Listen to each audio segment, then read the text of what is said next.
Perkenalkan, nama saya Nuri Junghin, saya dari program studi pendidikan fisika IKIP PGRI Pontianak. Saya akan menjelaskan salah satu materi dari mata kuliah filsafat sains, yaitu tentang penalaran dan logika.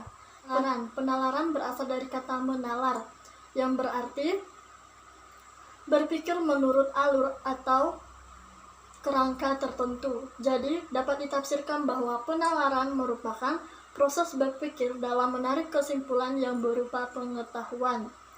Ciri-ciri penalaran yaitu dibagi menjadi dua, secara logis dan analitis. Secara logis, berpikirnya menggunakan logika tertentu, sedangkan secara analitis, berpikirnya menurut alur tertentu sehingga dapat dianalisis. Logika,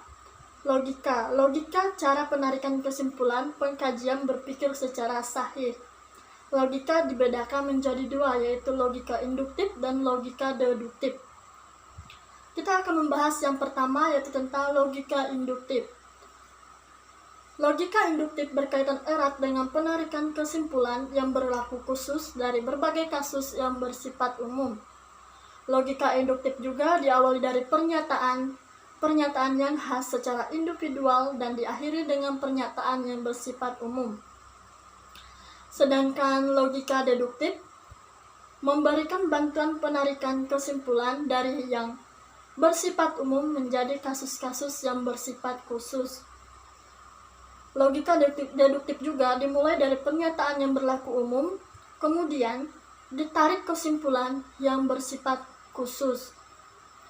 Logika deduktif juga dalam penarikan kesimpulan biasanya menggunakan pola berpikir yang disebut silogisme.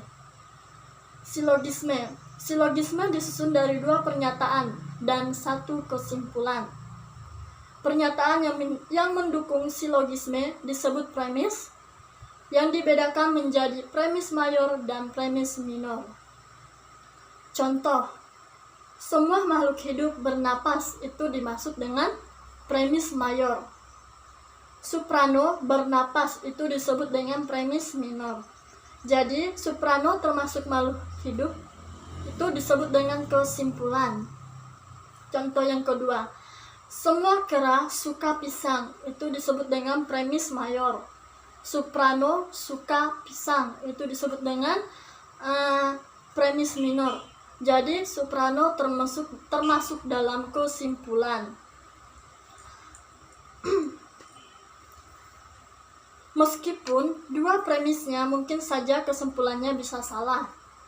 Jadi, ketepatan penarikan kesimpulan bergantung pada yang pertama, kebenaran tentang premis mayor, yang kedua tentang kebenaran premis minor, yang ketiga tentang keabsahan pengambilan kesimpulan.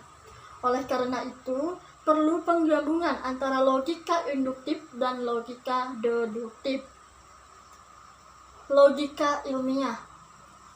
Logika ilmiah merupakan penggabungan antara logika induktif dan logika deduktif.